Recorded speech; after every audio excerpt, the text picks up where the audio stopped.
What's going on, guys? It's Road96 here, and today we're gonna talk about FOB and what it means. So your FOB is your forward operating base, and people can raid it in the short terms. And to raid it, all they've got to do is basically get past mission 22, and then when you're actually in a helicopter, you can go to a little tab over here. It's like just below these two, I think, or in between them. You can go and raid any random person's base that comes up on the list. You can keep refreshing until you find one that you think, I can probably get into that one. And there's several different platforms, just like your mother base, and you can expand those platforms to make it hard for people to get in. And if you look at your mother base, there's 4 platforms on each segment. Yeah, there's 4 on each segment. So medical has 4, everything literally has 4. Including your command platform. So the more platforms you have, the harder it is going to be for people to actually infiltrate your base and steal all your guys and all your shit. But that comes at a risk. That risk being GMP, so every time someone raids your base, you lose them money to deploy all your guards, deploy your claymore mines, everything, all your cameras, all your UAV equipment, everything. Including you guys, your guys, like I said to your security team, they can be stolen as well if knocked out, stunned, put to sleep, whatever. And fucking get rid of all that shit. Yeah, there it is. FOB missions. So you literally go onto it, and there's your random list of people. There's higher ranking PFs, all the really top players in the world. I'm up in the 5,000 mark, 5,800 or something like that, depending on if it's changed or not. This guy tried raiding me last night, and I caught him and killed him. So it's a lot easier defending than it is attacking. If you're defending someone else, all you've got to do is kill them once. You have unlimited lives. You can respawn every 20 seconds or whatever it is, and it's just an absolute bitch. But this guy was really cool about it. I killed him, said nice try, and then we had a little conversation afterwards. It was chill. Now, this tab is nuclear equipped people, and not many people like to get nuclear stuff, because as soon as you've developed it, you will get raided 110%. There is no doubt about it. People will be on you like a rash. You'll have to be constantly defending yourself, and it's really difficult. So these are all your training things for people that you support, as a base. You support certain people, and you'll just if they get raided, you can go and defend their base. So it's pretty cool, And these are your events. You get these every couple of days or so, and they'll last for a few days. And this basically helps you. Once you've beaten it, you'll get points, and then your exchange points you can buy staff and emblem parts and base colors, weapon colors, all sorts of stuff. So that's all very good. These are the intruders that I've been in the past. So this guy came in and stole 5 S-rank soldiers from me. That is all he managed to take. Otherwise, if I didn't show up, he could have stolen everyone, because he was running around as Raiden and just stunning everybody. He could have took at least 30 to 40 people, which would have fucking sucked.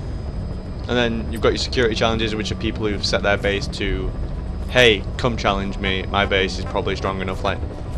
And to be fair, I've had a look over a few of these people, just by this guy, I could easily go and raid him super easily. He's got a level 5 and 9 base, and there's 15 people on each of them with one platform on each of them. That one's got 8 people on it. That could be done super easily. That's just why you want to turn that setting off. That should be in your settings somewhere. But when you get people that are down in this kind of area, you do not want to fuck with these guys unless you are really experienced at raiding people, because they have maxed out everything pretty much. I'd be surprised if they didn't have it all maxed out, but that's basically all for the FOB missions tab. Now, to determine your base's power in terms of defense, this is my mother platform. This one does not do not make the mistake that I did.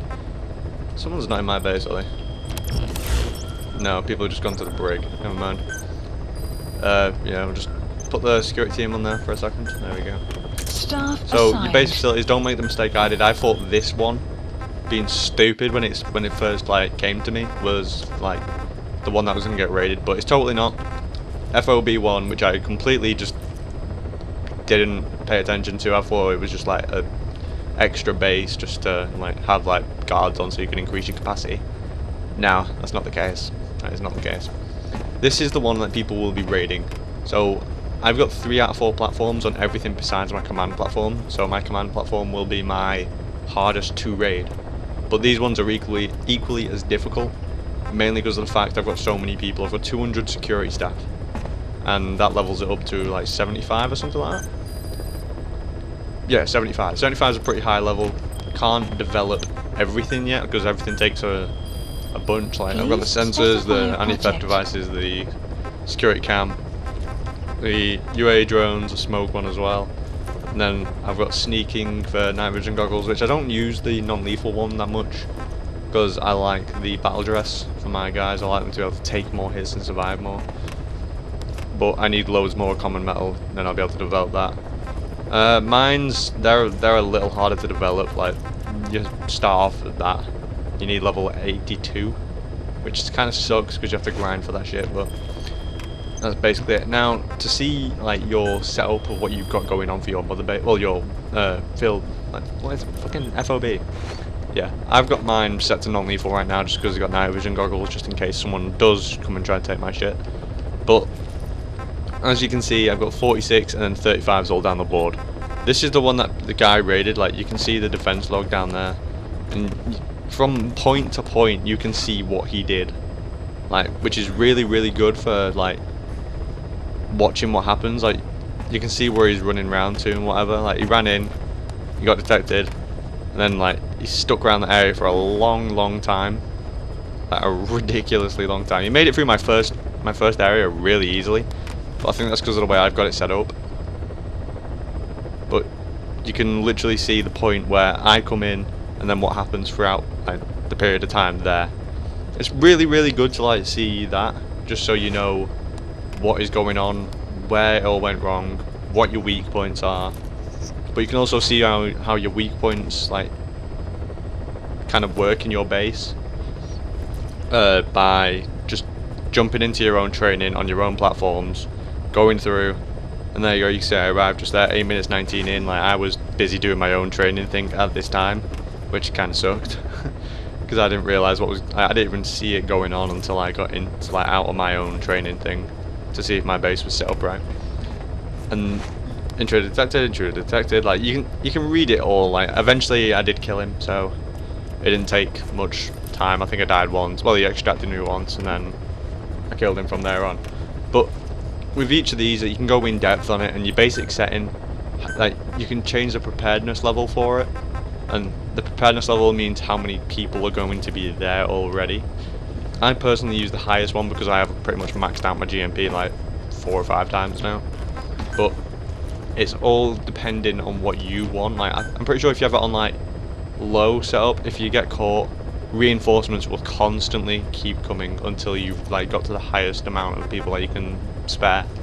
So probably that one's really good if you can get it like decent, but I prefer to use just everyone at once, because if he doesn't kill everyone on the like the 3rd or 4th platform by the time he makes it to the 2nd platform, he's going to be in for a world of hurt.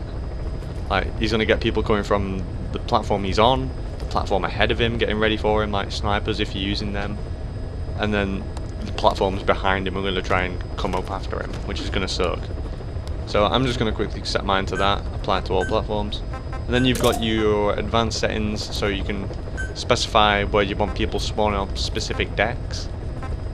Like it's really basic. Like I don't have anybody like set out where I want them to be on this deck. Like I just like know they're coming in from the left hand side there, because if you can follow it around, they're coming from the left hand side. So I've got them set on E and C and then G, and then they can go wherever else after that. That doesn't really make, like, that's where they're going to come from, like, so why wouldn't you have them set into places where you can get them spotted easier? And then I've done the same with this. I've got them on G and F, which is right on the place where they come in, and then I've got them on A and B, just where they're about to leave, and D if they decide to go around that side. And then the same for this one. Like you come out of A, you go straight onto G where guards are going to be, as well as F, E, H and A. You don't need any around like D, C and B, because they'll just follow him anyway if he does get caught. So that is the way I prefer to set it up. But your force distribution settings, these are all to your personal preference, and this one, the advanced settings in general, this depends on if you're lethal or non-lethal. I haven't really figured out what's best. Like, I'm pretty sure, like, yeah, all my weapons on here are level 7 for like medium range, and all the ones on non-lethal for level 6. So that would be my best bet right now. But if I was to change it, that'd be 7, that'd be 6. And if I was to change it to non-lethal, close range would be 7, long range would be 7, and then non-lethal would be 6. So personally, I think I'd go with long range, mainly because of the snipers, and snipers are ridiculously annoying. If you get shot by a sniper, you're going to get put to the ground instantly. If you've got a team of snipers shooting at him, you're going to put him out of his misery very quickly. It'll give me time to get in there and then finish him off when he's on the ground. Unless he just is playing as a really speedy character and manages to run all the way through. But I'm going to roll with that for now, so I'm just going to apply that to my platforms. So all my bases are the same level, like all using snipers. So it's nice, it's nice. Some cost a little bit more than others, it depends on platforms, it depends on like what usage you've got. Your base development platform will cost more than any other besides your command platform. Mainly because of the fact that you've got most of your like containers there. If you've got most of your containers there, you need more anti-theft mines to stop them from like taking it without getting noticed, unless they do destroy it. But that wastes a suppressor. Hey, stuff's been added. Nice. But that's pretty much it, guys, and like there's not much else to say really, except for in fact we can do this, weapons and items. So to figure out which weapons your guards will be using, like if you're using like if you want them to use mid-range, you're going to be using assault rifles mainly, and the ones with the green, these are the ones that your base can use. Like these are the ones your guards will use, and depending on if it's stun or actual damage will depend on lethal and non-lethal. So if it's in the green, you'll be able to use it. Like literally just those two sections are green, nothing else there is green. It's the same for shotguns. The S1000 RS is a really good shotgun when you get up to like rank 7, so that will put people on the ground very easily. So I might end up changing it up if that doesn't work out. And you've also got this Kabaga 83, which is an automatic shotgun, which probably is pretty good. I haven't used it yet, so I'm probably going to give it a whirl, see what happens. But you will be default set to your highest level of that category. So if I put it on non-lethal, this would probably be my, that would probably be my equipable for that, even though there was a 7 somewhere. Where was the 7 at? Ah, that one. So that would be my long range for non-lethal, and then long range for lethal, and that would be my long range for non-lethal. That would put them to sleep, and I'd have time to come in and shut them down, which would be absolutely fantastic. And I want that sniper rifle so badly. But yeah, that's pretty much all there is to it. It's not too complicated. Like, you want to get all your security devices like as soon as you get the side up for it. Like go and get them all, like your IR sensors, your anti-theft device, your gun cam defender, and your UA drones. Get them straight away because they will help you to stop getting raided so much. And yeah, that's pretty much it. If there's anything else I could advise, it's start off like if you want to start raiding people, go through their bases like this. Just literally go through until you find a nice low level one. Like if you're starting off, I'd say like 10 and under is a good starting point. Like for me now, I'd probably try and raid this guy's level 19 base because he's got a few 13s on here as well. So 22 guards, the rest are all 38, and he's got it all on lethal mid-range, so if I use a sniper and just pick them off, I'll be pretty good for this. Or if I just run around really quick as like Cyborg Ninja and shotgun everybody, I should be pretty good. But yeah, that's pretty much it. Like how many platforms that I have? Just one platform each. It's not too, shouldn't be too difficult. Like I'm gonna get caught no matter what. I'll have to go in, take out the UAV drones, take out the cameras, take out the guards, and there's 22 people to take out. I will be getting noticed no matter what, but you can see what your rewards are in the bottom left corner. You can get those things guaranteed as soon as you finished it. So there are rewards, but there are high risks of them coming back and stealing your shit when you're away. When you're online, you can get raided. You can see when you're getting raided, it'll come up as an emergency mission above your mission list. But if you're offline, you better hope your defenses hold out, because if they don't, you are fucked. And I'm gonna talk about the PF grade real quick. PF grade is basically automatic wars that happen between you and a random set of people in your category, or it might be like all around the place. But you can see what their defense and their offense is, so you can like see who's more likely to win. And for this, I've looked at this already. I'm pretty much gonna win every single battle unless they're using anti-ballistic or liquid carbon missiles. But every time like this has been through, you'll get a set amount of points, and you'll be able to buy certain things like staff members and common metal, like all the resources that you could possibly need. It's all very nice. It's all very nice. But what I can recommend doing most, guys, is going to, I think it's base facilities, or no, it's FOB missions. Go to your FOB missions, set your defense out like how you want it, how you think it might work well. Shortly. And then go to your training thing there, and then just train on your own thing. So you go to train, yeah, deploy, nothing bad happens to you. So mine's a level 36 overall. And then just go and raid something, see if you can make it through your own base. If you can't make it through your own base, time after time after time again, don't, like, your base is clearly doing something right, don't change it. Unless someone actually does get all the way through your base and then like makes it through, then you go to your security settings, and then you look at your combat log, or wherever it was, I can't remember, I think it was combat log, yeah. Go on here, and then just read the defense log and just see where it went wrong, like follow it round, see where it went wrong. And then you'll see what happens there. But until then, guys, this has been a long ass video, and I will see you all later. Peace.